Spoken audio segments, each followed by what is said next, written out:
मुफ्ती साहब, एक और तलाक के हवाले से मसला है कि ऑनलाइन का चूंकि जमाना है आपके सामने, व्हाट्सएप पर अगर तलाक दे दी जाती है या वीडियो लिंक कॉल पर अगर तलाक दे दी जाती है या मैसेज करके अगर तलाक दे दी जाती है, तो क्या ये तलाक कंसीडर होगी, शुमार होगी और तलाक वाक़ई हो जाएगी? जी बिल्कुल आमिर भाई, असल में मसला ये है कि अगर हम जो है लिखकर मैसेज में तलाक दे रहे हैं या व्हाट्सएप पर लिखकर तलाक दे रहे हैं, तो ये तहरीर की एक शक्ल है। और ठीक है। तलाक जिस तरह जुबान से अदा करने से तलाक वाक़ई हो जाती है, वैसे ही तलाक को तहरीर कर देने से भी तलाक वाक़ई हो जाती है। अब वो तहरीर पहले किसी कागज पर या खत के जरिए से हुआ करती थी, किसी दस्तावेज की शक्ल में आज भी हुआ करती है, और उसका लेटेस्ट जो आजकल मॉडल आ गया है वो हमारे पास चूंकि मोबाइल फोन्स मौजूद हैं, लिहाजा मोबाइल पे व्हाट्सएप के जरिए, आम एसएमएस के जरिए या किसी और जरिए से, जहां पर ईमेल के जरिए लिखकर भी हम एक दूसरे को पैगामात पहुंचाते हैं जो कि हमारी आम जिंदगी में वैलिड शुमार किए जाते हैं। बिल्कुल इसी तरीके से अगर किसी ने तलाक को व्हाट्सएप पर, ईमेल पर या किसी और जरिए से लिख कर दिया तो यह तलाक बिल्कुल वाक़ई हो जाएगी। और जैसे आम सामने कहने से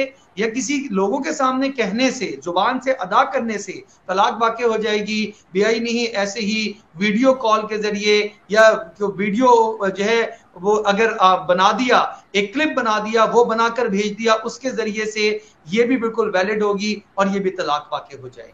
अच्छा मुफ्ती साहब, इसी से मुताल्लिक एक सारिफ ने अपनी ऐसा सवाल भी भेजा है कि शोहर को नहीं पता, लेकिन उसका मोबाइल किसी और के हाथ में, वो अब किसके हाथ में, उसके वालिद के हाथ में, किसी के भी हाथ में है, और उनकी तरफ से तलाक का मैसेज चला गया,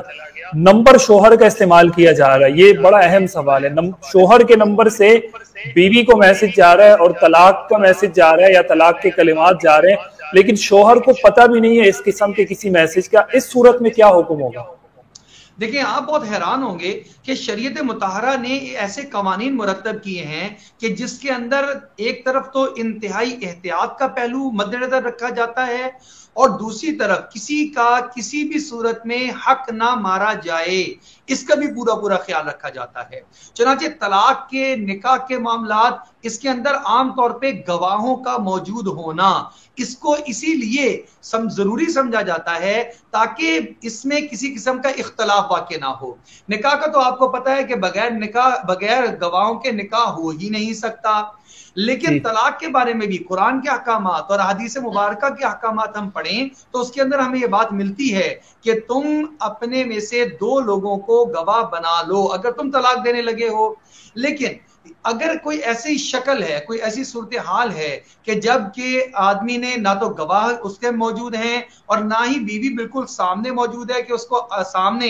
बिलमुशाफा ये कलिमात कहे, तो अब अगर उसका मोबाइल किसी और के हाथ में आ गया, जैसे कि आपने बताया वालिद के हाथ में आ गया, भाई के हाथ में आ गया, इसकी बहन के हाथ में आ गया, सास के हाथ में, औरत की सास के हाथ में आ गया और उसने तलाक लिखकर भेज दिया, लेकिन इसकी खबर और इसका इल्म और इसमें इरादा मर्द का शामिल नहीं था, तो ये तलाक वाक़ई भी नहीं होगी। तलाक वाक़ई उसी शक्ल में होगी जब इंसान अपने इरादे से, अपने इख्तियार से और अज खुद तलाक के कलिमात बोले या फिर तलाक को लिख कर दे या इजाजत दे कि तुम मेरी तरफ से तलाक के ये अल्फाज लिखकर उसको भिजवा दो। अगर ना उसकी तरफ से इजाजत है, ना उसका इरादा है, ना उसका इख्तियार है, ना उसके इल्म में है, तो ऐसी सूरत में अगर किसी ने बीवी को तलाक लिखकर भेज भी दिया तो तलाक वाक़ई नहीं होगी।